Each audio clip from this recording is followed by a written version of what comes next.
This is the legend of Mount Shasta and the city of Telos. For decades now, people of Mount Shasta, California have claimed that a highly advanced ancient civilization lives in the mountain, known as Lemurians. And this is their story.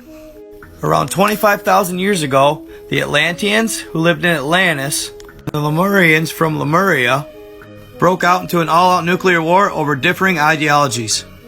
See, the Atlanteans wanted to take over lesser civilizations and enslave them. But the Lemurians, who were peace-loving beings of light, said they should be left alone to evolve on their own. The result, the thermonuclear war that ravaged our planet. When the super nuke Nara 1 went off, it caused massive earthquakes on the Richter scale of up to 15. These massive shifts in the Earth's tectonic plates caused supervolcanoes and mega tsunamis that wiped out civilizations and species across the planet.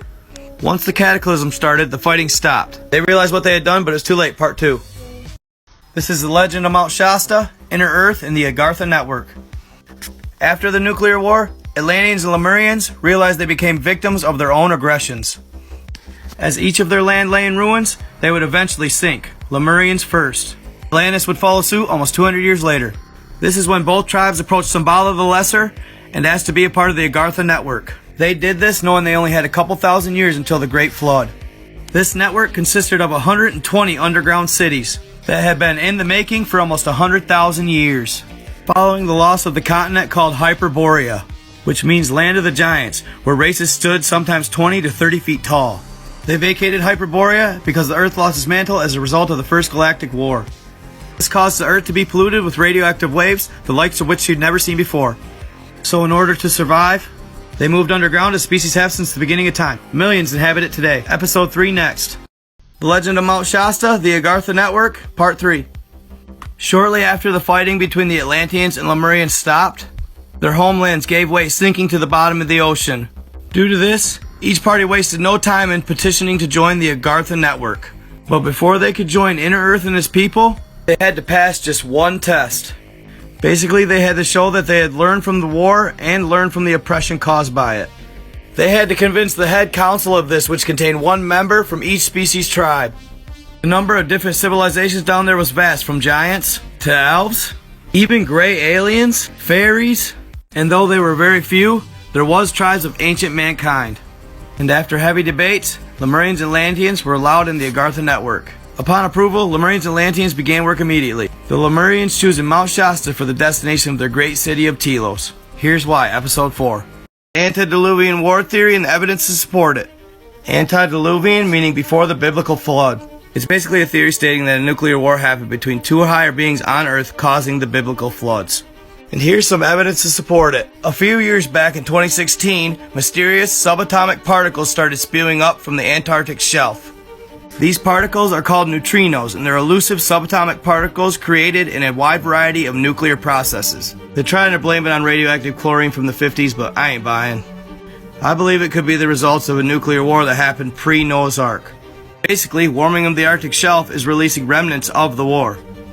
This war that caused nuclear fallout and the Ice Age. But they've also found proof of the ancient atomic war in India, and it explains Libyan desert glass. So there is evidence to support these claims, which doesn't necessarily mean they're true. End of the day, nobody really knows. This is just another theory. All that aside, Episode 4 coming up. This is the Legend of Mount Shasta, the city of Telos, and Inner Earth, Part 4. So after being accepted into the Agartha Network, the Lemurians chose Mount Shasta to build their city. Lemurians chose Mount Shasta because California was actually part of its territories pre-war. They also understood that these areas of California would survive the cataclysms, and Mount Shasta had already been considered a place of great sacredness on the planet. In order to make it habitable, the Lemurians had to reroute the lava caves so Mount Shasta would never erupt again. And there was already a large dome-shaped cavern inside, so it made it perfect for their ancient city. They called the city Telos, which means communication with the spirit or understanding with spirit. As they rebuilt, the earthquakes were so intense, they'd create a high-pitched screech throughout the atmosphere. This screech was so intense, many lost their lives simply to the sound of it. So the ancient city that was supposed to house 2 million only housed 25,000. Coming soon. Alright, before we go back to where Atlanteans ended up, I want to take a second to talk about Agartha and their beliefs. So how the Agartha Network belief system works is, everybody's on the same page. Individuals are free to practice whatever religion they want, from Buddha all the way to Christianity.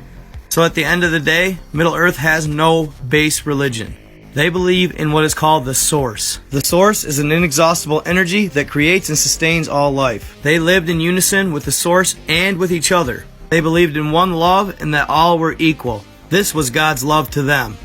For some reason, a part of me thought this would resonate with the masses better. A source, an energy source, not necessarily a God in the sky. Because let's face it, a man with a beard in the clouds does sound unrealistic.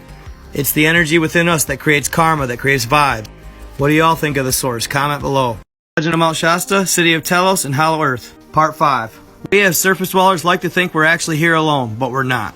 Beings in subterranean cities like Telos and Hollow Earthers alike have actually been living alongside us the whole time. In fact, the Lemurians that live in Telos have actually established a long-term relationship with surface dwellers. They even live and go through everyday life like we do, and you'd never even know it.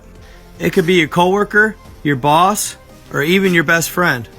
In fact, to blend in with us, they've even undergone temporary cellular changes. They do this so they look like us and so they don't tower over us because they're like 7 to 8 feet tall. These beings would often be recognized as gentle in nature, easy on the eyes, and they might even have somewhat of a mysterious accent. They even interbreed with us to intertwine the two species. They're waiting for us to ascend so we can coexist again. One united Earth next.